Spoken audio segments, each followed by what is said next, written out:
Apa kabar saudara, sahabatku sekalian? Jumpa lagi dengan saya, Dr. James Alan Darum. Ya, pembicaraan kita hari ini masih seputar Dr. Terawan. Ini memang uh, sangat menarik ya, karena sampai sekarang belum ada penyelesaian sampai hari ini. Jadi SK pemberhentian Dr. Terawan itu sampai hari ini tidak ada, belum ada gitu. Atau belum dikeluarkan. Kenapa demikian? Yang pertama tentu saja batas waktu 28 hari kerja itu belum sampai atau belum terlewati. Jadi memang wajar kalau belum keluar.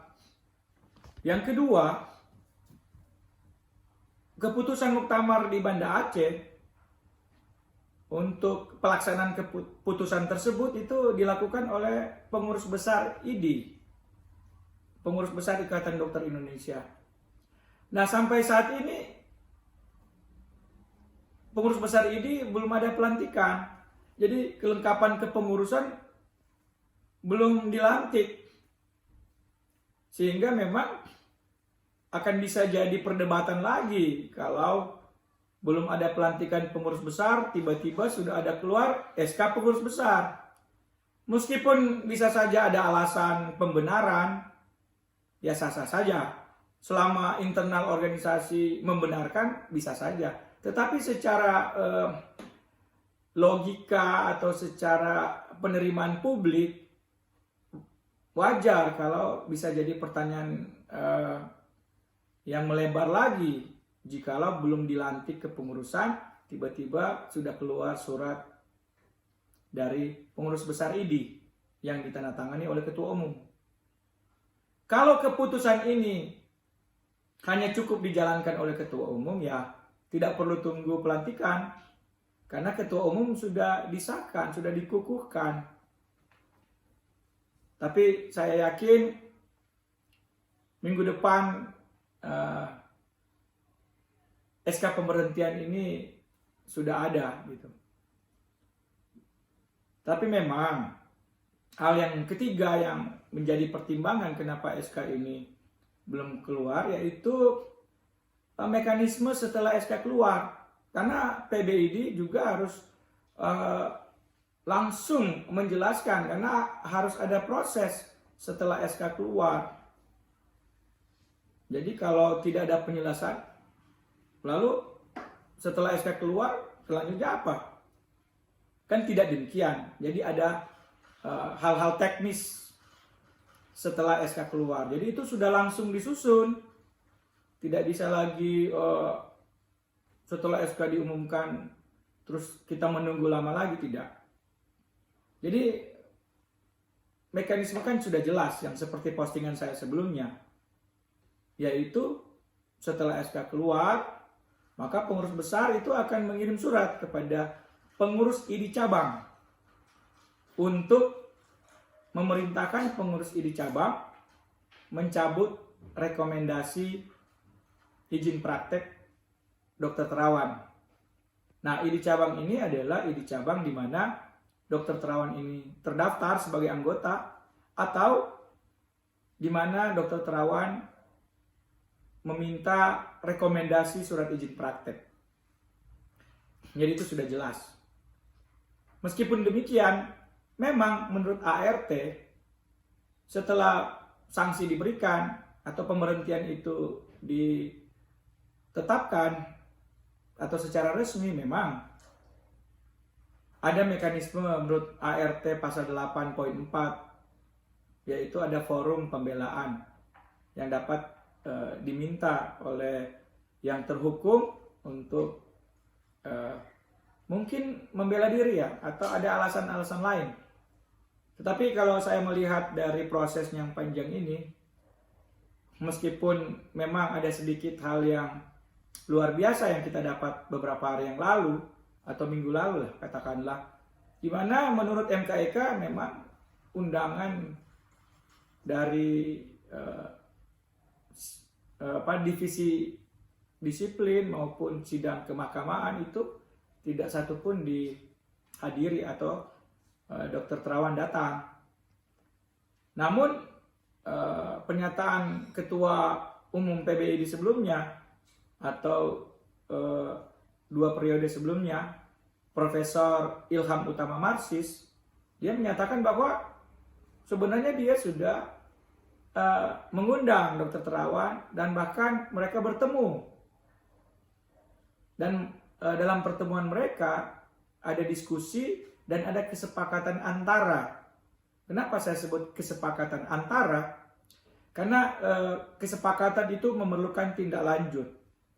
Namun kita tahu bersama sampai Profesor Ilham Utama Marsis selesai masa jabatan,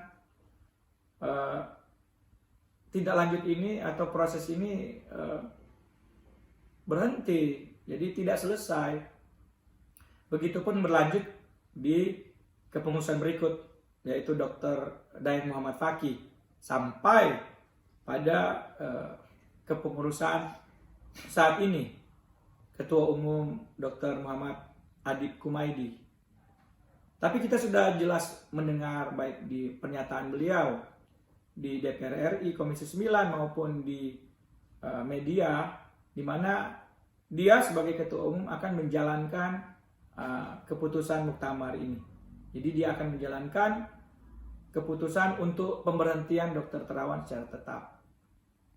Jadi memang Ketua Umum PBID saat ini akan menyelesaikan permasalahan ini yang sudah kira-kira masuk ke periode ketiga kepengurusan. Jadi sudah cukup lama. Jadi kira-kira hampir 10 tahun lah permasalahan ini. Kurang lebih 10 tahun ini bergulir. Nah, mari kita tunggu. Tapi memang bisa saja ke depannya ini masih memanjang lagi. Karena ada pengalaman-pengalaman sebelumnya, ada perintah dari pengurus besar kepada pengurus ID cabang, tetapi tidak dilaksanakan oleh pengurus ID cabang. Karena pengurus ID cabang menyatakan bahwa keputusan ini kan dijalankan oleh pengurus besar. Sedangkan pengurus ID cabang ya jelas bukan pengurus besar. Meskipun memang secara hierarki pengurus ID cabang adalah di bawah daripada pengurus besar dan pengurus ID wilayah, tetapi jelas kepengurusan ini berbeda.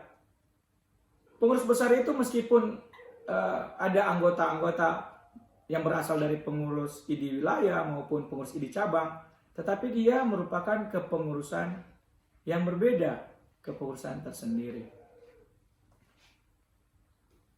Nah, untuk masalah ini memang di Banda Aceh, muktamar baru-baru ini, sudah ada keputusan apabila ID cabang itu tidak mau melaksanakan perintah dari pengurus besar untuk mencabut rekomendasi surat izin praktek dari Dr. Terawan, yaitu dalam rentang waktu 1 bulan, jadi tidak ditulis hari kerja, tapi 1 bulan setelah itu diterima oleh pengurus ID cabang dan tidak menjalankan, maka akan diambil alih oleh pengurus ID wilayah bersama pengurus besar ID.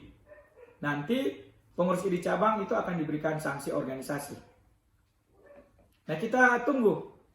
Jadi apakah setelah SK pemerintahan tetap ini keluar, diumumkan, terus langsung tindak lanjutnya adalah keluar surat untuk memerintahkan pengurus ID cabang untuk mencabut rekomendasi surat izin praktek, dan apakah pengurus ID cabang ini akan segera melaksanakan atau menunggu sampai batas waktu 1 bulan atau bahkan tidak melaksanakan, ya kita masih menunggu.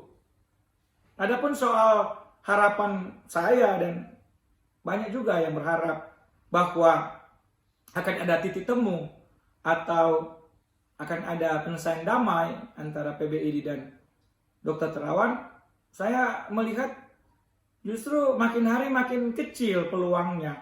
Tidak tahu posisinya Dr. Terawan itu diam, sampai saat ini diam.